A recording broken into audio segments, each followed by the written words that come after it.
大家好，我是魔法创作室，欢迎大家收看我的视频。大米营养丰富，饱腹感强，是我们日常食用的主食之一。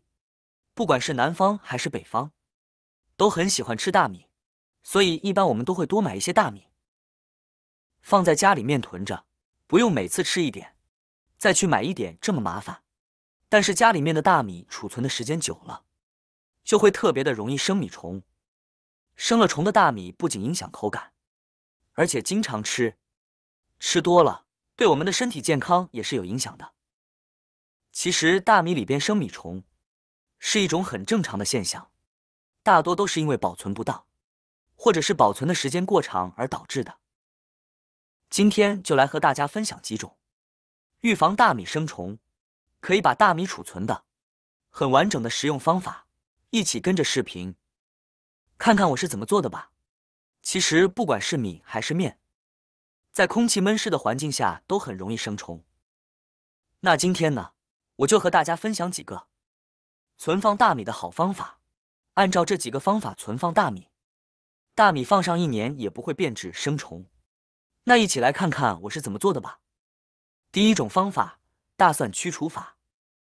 大蒜是家家户户都必备的一个调味品了，像平时炒菜、炒饭的时候呢，丢上2颗蒜，炒出来的食材瞬间香气四溢。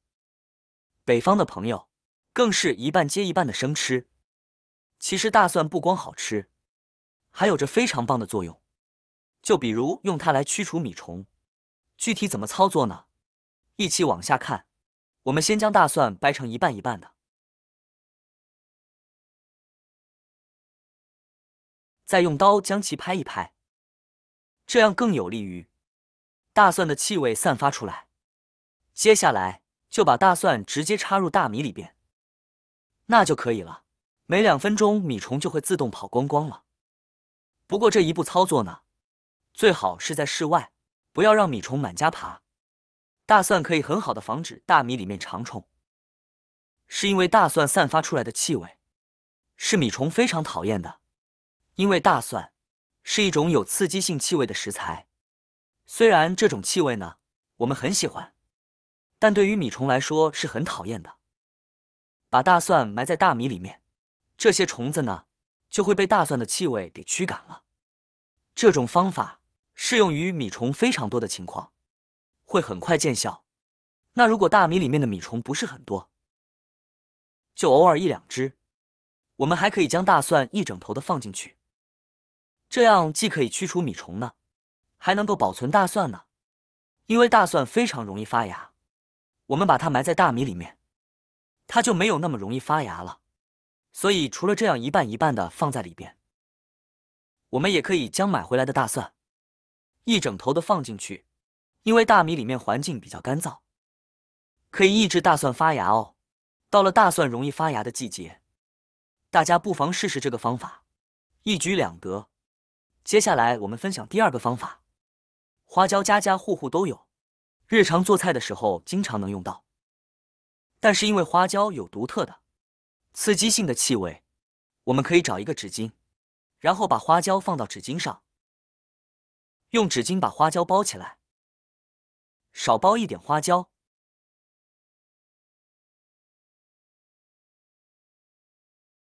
像这样包起来就可以了。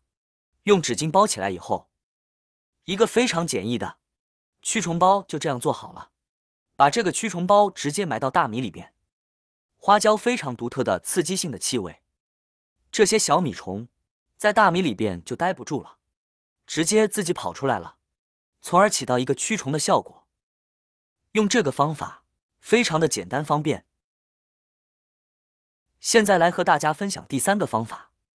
因为大米非常的干燥，所以有时候我们经常会把它当做一些干燥剂来储存其他的东西，比如茶叶、鸡蛋之类的，可以储存很长的时间都不会回潮。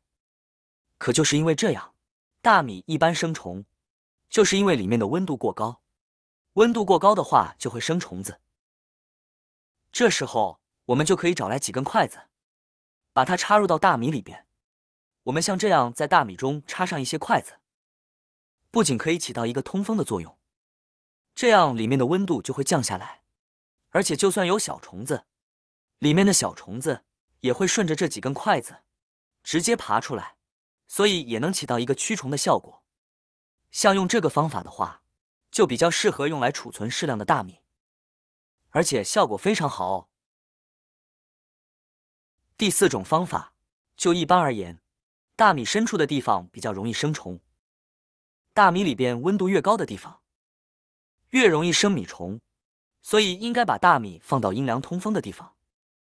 白酒家家户户都有，不管是平常喝的还是炒菜用的，只要是白酒就行。我们找一个杯子，就像这种喝水的水杯，往里边倒上一点白酒，不要倒太多了，少倒一点就可以了。然后把杯子直接塞到大米里边，但是要注意杯子要比大米高一些。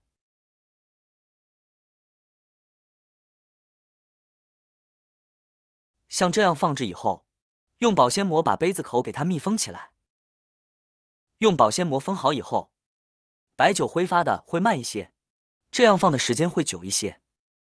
然后我们在保鲜膜上扎几个小孔，这样保鲜膜就会顺着这些小孔挥发出来，从而起到一个驱虫的作用。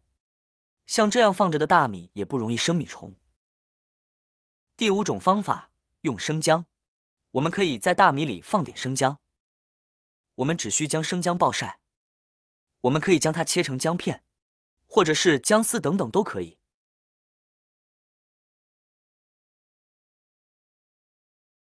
接着取出一次性口罩，把它的一端剪开，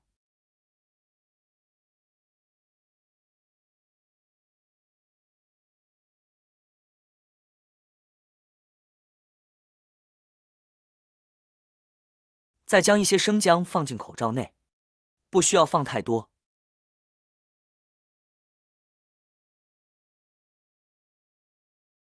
然后用口罩的绳子扎紧，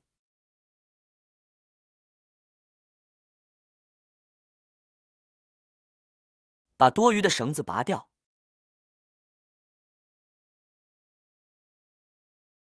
然后把它放进大米里面，让大米把它完全淹没。这是因为干生姜可以吸附水分，所散发出来的刺激性气味，还可以赶走米虫，有利于长期保存大米。最后一个方法，家里有自封袋的朋友，可以把大米全部放到这种自封袋中，然后放进冰箱保存。没有自封袋的，用保鲜袋也可以。不过像这样的自封袋，再次启用时会特别的方便一些。由于大米是不怕冻的，所以放在冰箱的冷藏室和冷冻室都是可以进行保存的。觉得自己家里哪里空间足就放哪里，特别是放在冰箱的冷冻室里，只要袋子密封的好，1、2年都不会变质。那如果您家的大米已经生虫了，我们也可以用一样的方法，直接放入冷冻室里，这样24个小时过后，小虫子就全部被冻死了。冻死了过后，我们再次清洗的时候，米虫就会漂浮在水平面，这样就很容易的可以把大米和虫子分离掉，就不用再一个一个捡那么麻烦了。以上就是今天分享储存大米的一些小方法了，是不是特别的实用？好啦，今天的视频内容呢就分享完了。喜欢我的视频的朋友们，记得点赞、转发、分享哦。希望可以帮助到更多的朋友。或许你有更多更实用的小技巧，欢迎评论区留言分享哦。点击我的视频头像，还可以观看更多的生活技巧。每天呢都会分享不同的精彩视频，别忘了关注我哟。感谢您的支持，我们下期再见了。